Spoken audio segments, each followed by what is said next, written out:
நேற்று அன்ரிசர்வில் வந்தப்போ என் கூட இன்னொருத்தன் வர வேண்டியது. பட் ஆனால் அவன் கூட்டத்தை பார்த்து பயந்துக்கிட்டே முன்னாடியே ஓடிட்டான்.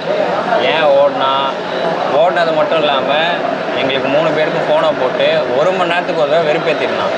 நான் விழுப்புரம் வந்துட்டேன், நீங்கள் இன்னும் ஏறலையா? நான் விருதாசலம் வந்துட்டேன், நான் வீட்டுக்கே வந்துட்டேன், நீங்கள் இன்னும் வரலையான்னா.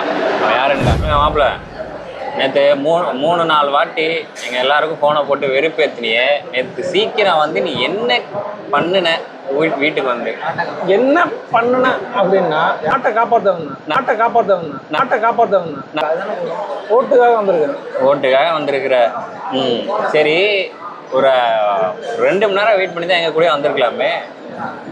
எங்களை அம்போன்னு விட்டுட்டு வந்துட்டேன். 7:30 மணி ட்ரெயினுக்கு 4:30 போய் ட்ரெயினில் உட்காந்து மென்டல் பசங்க கூடலாம் எப்படி இருக்குங்க? பேசு. அங்கே அதில் இந்த கூட்டத்தில் அந்த ஒருத்தர் சந்திரகுமார்னு ஒருத்தர் இருந்தார். அவருக்கு ஒரு அட்வைஸ். என்னது? அஜித் ரேசிங்க்கு போயிட்டாரு, விஜய் பாலிடிக்ஸுக்கு போயிட்டாரு. மாப்பிள்ள சைனீஸ்ல சந்திரகுமார் தான் சினிமா காப்பாற்றணும், டக்குன்னு வந்துடும் மாப்பிள்ள.